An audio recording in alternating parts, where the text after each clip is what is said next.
They called it the smartest company in America. Fortune magazine gave it that title 6 years in a row. Wall Street worshipped it. Investors threw billions at it, and for a while, it seemed untouchable. But beneath the surface of gleaming corporate towers and billion-dollar deals, something dark was growing. Something that would eventually burn $65 billion to ash and destroy the lives of thousands. This is the story of Enron, and it begins with a question nobody thought to ask. How does a company keep winning when the rules say it should be losing? Houston, Texas. The year is 1985. A young energy company called Enron is born from a merger, natural gas pipelines. Nothing revolutionary, just pipes moving gas from point A to point B. But the man running it had bigger dreams. Kenneth Lay, former economist, former government advisor, a man with connections in Washington and ambitions that reached far beyond pipelines. Lay wanted to build an empire, and he needed someone brilliant enough to make it happen. Enter Jeffrey Skilling, Harvard Business School graduate, McKinsey consultant, a man so confident in his intelligence that his arrogance became legendary. Skilling looked at Enron and saw the future, not in moving gas, but in trading it. Wall Street for electricity.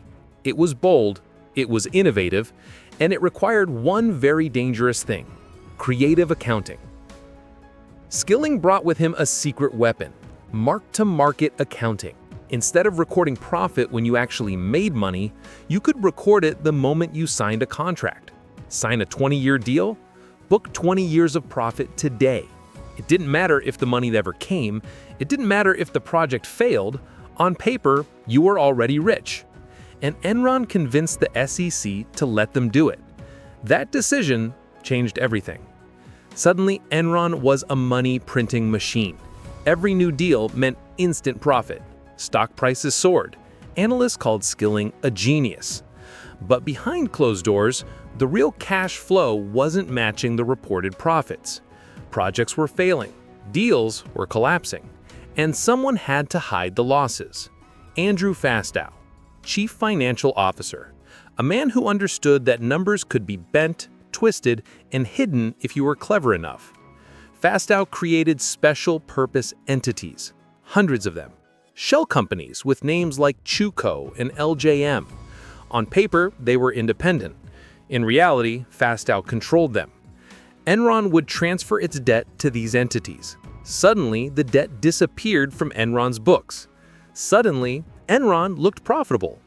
Wall Street saw exactly what Enron wanted them to see. But there was a problem. These shell companies needed funding.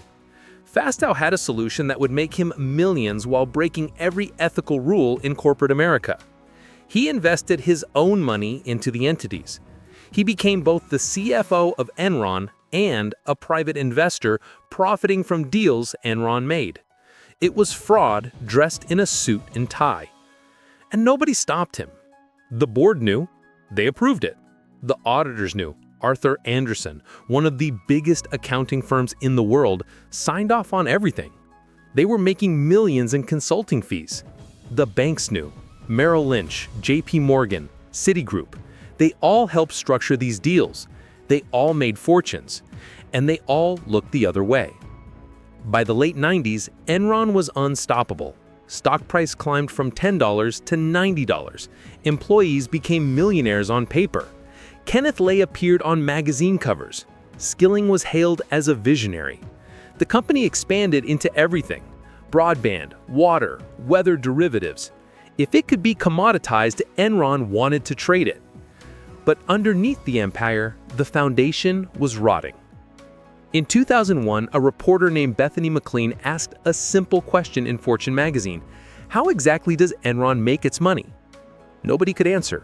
Not clearly, not honestly. The company's financial statements were so complex, so deliberately obscure, that even experts couldn't untangle them.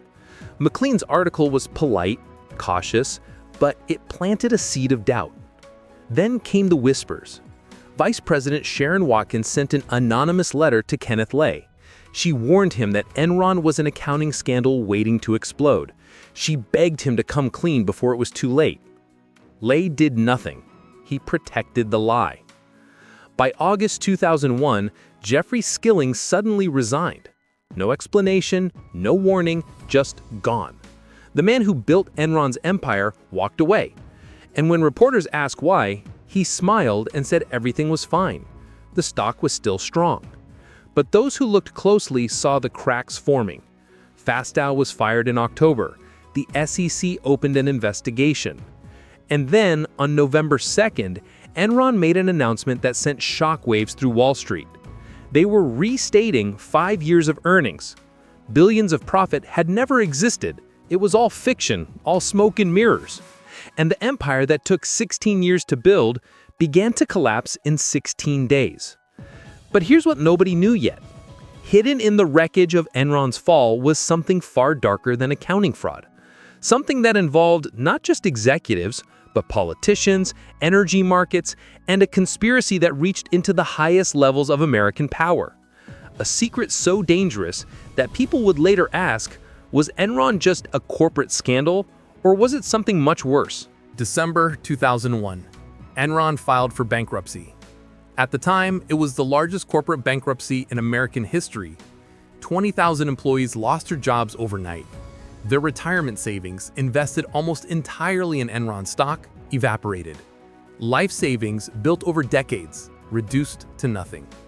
While executives have been cashing out millions, ordinary workers were encouraged to keep buying, to believe, to hold on. And now they had nothing. But bankruptcy was just the beginning of the unraveling. Investigators started digging, and what they found wasn't just accounting fraud. It was a web of deception so elaborate, so calculated, that it revealed something terrifying about American capitalism. Enron hadn't just lied about profits. They had manipulated entire energy markets. They had gamed the system, and they had done it with a smile. California, summer of 2000. Rolling blackouts swept across the state. Millions of people sat in darkness. Hospitals ran on generators. Traffic lights went dead. The state declared a power crisis. Energy prices skyrocketed, and California paid billions to energy companies to keep the lights on. At the time, everyone blamed deregulation, bad planning, infrastructure failure. But years later, investigators discovered recorded phone calls from Enron's trading floor. And what they heard made their blood run cold. Traders laughing, joking, celebrating as California burned. Literally, wildfires raged because power was cut to rural areas. And on those recordings, Enron traders cheered. They had nicknames for their schemes: Fat Boy, Death Star, Get Shorty. They would create artificial shortages by shutting down power plants for fake maintenance. They would reroute electricity out of California, then sell it back at inflated prices. They turned human suffering into profit, and they bragged about it. One trader was recorded saying he wanted to steal money from California's grandmothers. Another laughed about the wildfires. These weren't rogue employees, this was company culture. This was what Enron rewarded: aggression, greed, winning at any cost. And while California bled, Enron executives counted their money. But the California scandal was just one layer.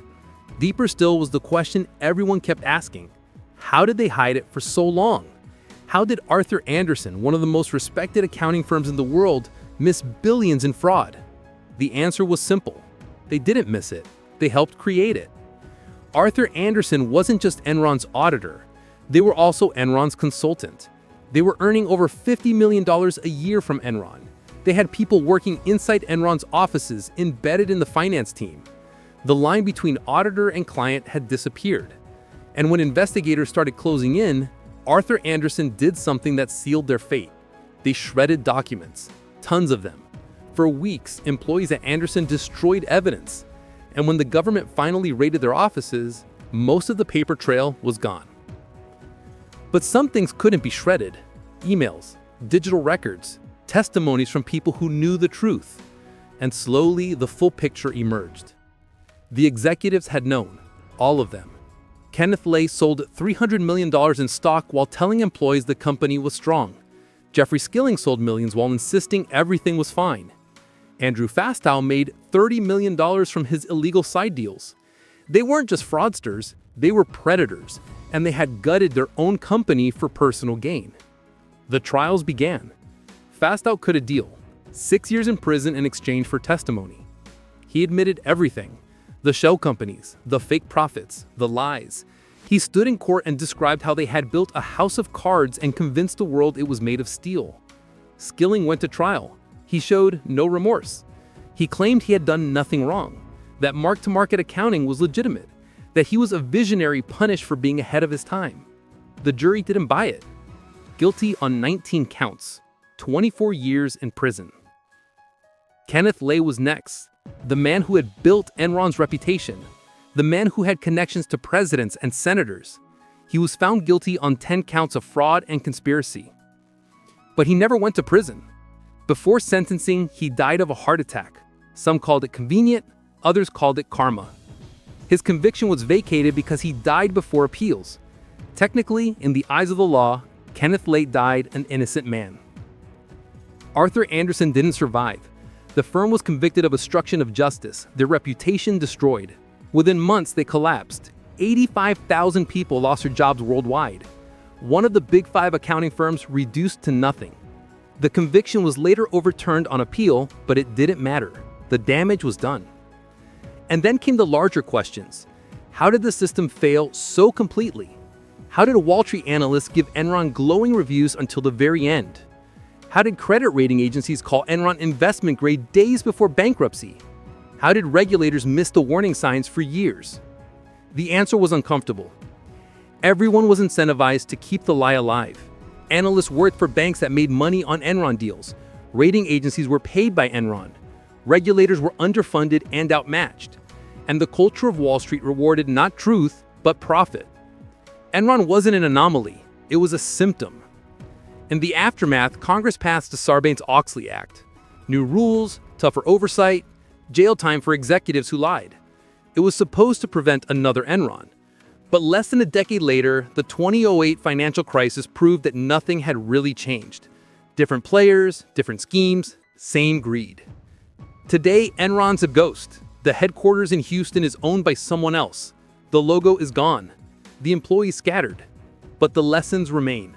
A company worth $90 billion destroyed by lies. Thousands of lives ruined by unchecked ambition. And the reminder that markets don't regulate themselves. That trust, once broken, takes generations to rebuild. They called it the smartest company in America. And maybe it was.